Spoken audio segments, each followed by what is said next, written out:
revue de presse vous est présentée par Hélène Frade. Bonjour Hélène. Bonjour Hélène. On commence avec l'arrestation en Espagne du pédophile espagnol Daniel Galvan, dont la grâce a finalement été donc annulée par le roi marocain Mohamed VI. Le pédophile espagnol va très probablement retourner en prison, mais ce matin, personne, Hélène, n'assume la responsabilité du cafouillage qui a permis sa libération. Le Huffington Post s'interroge. À qui la faute? Ni l'Espagne, dont le roi Juan Carlos avait pourtant demandé la clémence pour ses ressortissants, ni le Maroc, dont le roi Mohamed VI a pourtant signé la grâce de 48 Espagnols, ne semblent vraiment vouloir faire son mea culpa. L'Espagne et le Maroc, rappelle le journal marocain Libération, qui doivent à présent trouver une solution juridique à l'imbroglio diplomatique et politique. L'extradition vers le Maroc est en principe écartée, car l'Espagne ne peut pas utiliser cette possibilité contre l'un de ses ressortissants.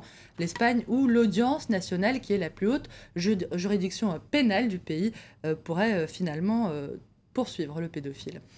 Et du côté de la presse espagnole, on revient sur le profil de Daniel Galvan, un homme qui avait assuré devant la justice marocaine qu'au Maroc, tout est possible avec de l'argent. Le journal El País raconte d'abord, Hélène, la bataille qui a permis à Hamid Khairi, l'avocat de 6 des 11 victimes de Daniel Galvan, de parvenir à le faire arrêter. Son combat commence en 2010 lorsqu'un commerçant de Kénitra lui apporte une clé USB qui contient une vingtaine de photos montrant des enfants dans des situations obscènes. Cette clé lui a été procurée peu de temps auparavant par un voisin de Galvan chargé de s'occuper de sa maison pendant son absence.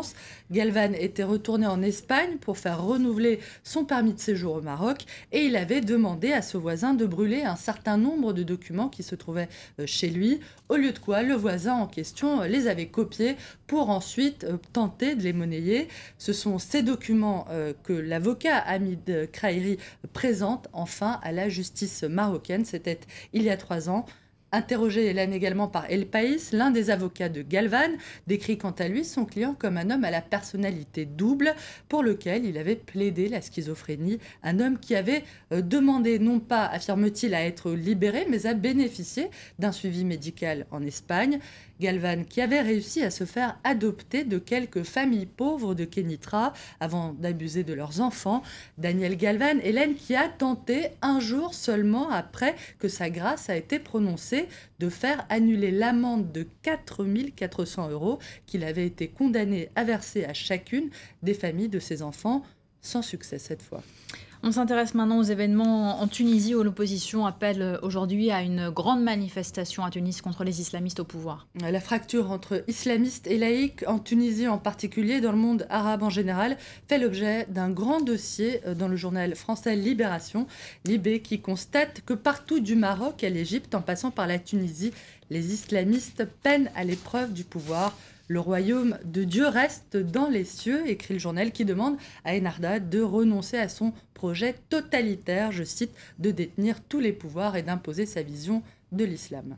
À noter également ce matin l'annonce par le groupe Washington Post de la cession de ses activités d'édition, dont le quotidien qui porte son nom. Le rachat du mythique Washington Post par le patron et fondateur du groupe de distribution en ligne Amazon fait la une d'un autre journal en ligne, le Huffington Post, avec ce titre: Primed, Jeff Bezos est prêt désormais à reprendre les commandes d'un des groupes de presse les plus prestigieux au monde. Alors comment perçoit-on la nouvelle du côté des journalistes du Washington Post? Plutôt bien, à en croire cet édito assez optimiste qui fait référence au rachat il y a peu du Boston Globe et de Newsweek pour une bouchée de pain. En comparaison, le rachat par Bezos pour une somme certes modique aurait au moins le mérite d'ouvrir d'autres horizons. Et puisque nous sommes sur la toile, notez, Hélène, pour terminer, cette déclaration de guerre adressée à tous ceux qui ont la fâcheuse manie de snober leurs interlocuteurs en surfant sur leur téléphone.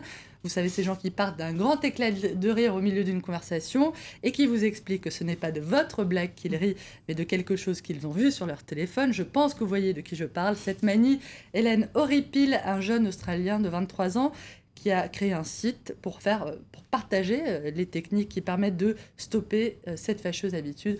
Je vous le recommande et je vous remercie au passage de ne pas avoir regardé votre téléphone pendant ma chronique. J'ai écouté très attentivement votre revue de presse. Merci beaucoup, Hélène.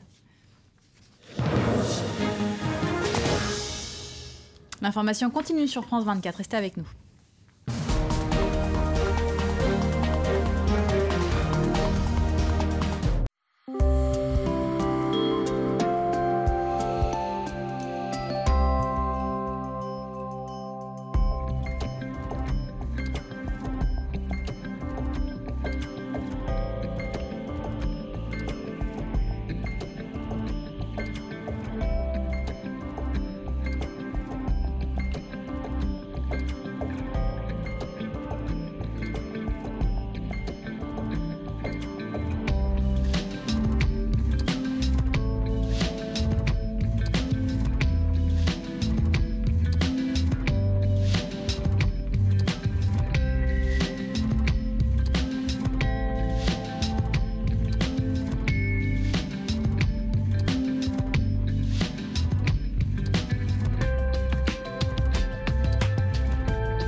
France 24, le monde en direct.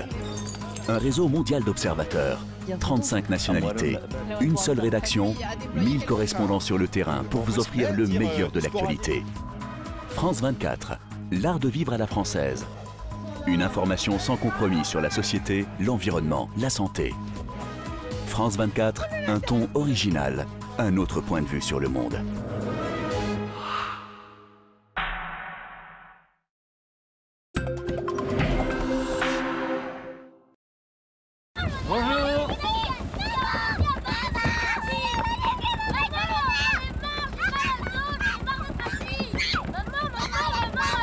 Ce qu'il vous faudrait, c'est une bonne nuit chez Ibis.